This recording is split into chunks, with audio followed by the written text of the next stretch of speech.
হাই বন্ধুসকল, আজি আমি শিকিম অসমীয়া বাক্যৰ শেষত আছে হলে ইংৰাজী কি হ'ব। আহক আমি চাই লওঁ। চাওক, আছে মানে কেতিয়াবা ডেৰ হয়, আছে কেতিয়াবা হেভ হয়।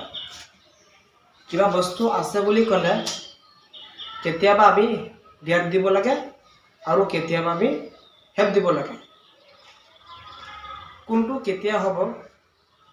মোৰ এটা বস্তু আছে বুলি ক'লে আৰু বস্তুটোৰ যদি গৰাকীজনৰ নাম উল্লেখ থাকে তেন্তে আমি হেভ দিম।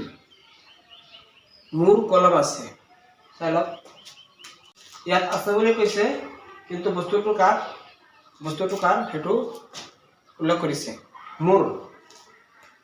গতিকে ইয়াত হেভ হ'ব। I have বস্তুটোৰ মালিক বা বস্তুটোৰ গৰাকীৰ নাম উল্লেখ থাকিলে আমি হেভ ব্যৱহাৰ কৰিম। কলম আছে, কলমটো কাৰ সেইটো কোৱা নাই, গতিকে আমি ডেৰ দিছোঁ। গতিকে আমি বুজিব পাৰিছোঁ যে কোনো এটা বস্তু থাকিলে বস্তুটো আছে আৰু লগতে গৰাকীৰ নাম আছে, বস্তুটো কাৰ, তেন্তে আমি হেভ ব্যৱহাৰ কৰিম। আৰু বস্তুটো আছে বুলি ক'লে গৰাকী নাথাকিলে তেন্তে আমি ডেৰ ব্যৱহাৰ কৰিম। কেতিয়াবা ডেৰ আৰ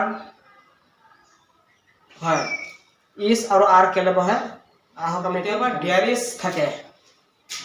ডেৰ ইজ মানে বস্তুটো এটা হ'লে,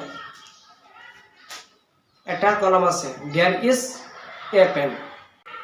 আৰু যদি এটাতকৈ বেছি হয় তেন্তে আমি আৰ ব্যৱহাৰ কৰিম। দুজন মানুহ আছে, ইয়াত এটা একবচন গৈ আছে, এটা কলম আছে কৈছে আমি ডেৰ দিছোঁ কিন্তু বস্তুটো কেইটা, এটা, সেইকাৰণে ইজ গৈ আছে। আৰু যদি কলম আছে, ইয়াত আছে আৰু গৰাকীৰ নাম নাই, আমি ডেৰ ব্যৱহাৰ কৰিম। কিন্তু ডেৰৰ পিছত ইজ দিম নে আৰ দিম সেইটো আমি ক'ত চাম, বস্তুটো কেইটা আছে।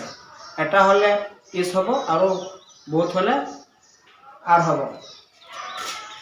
ডেৰ আৰ 5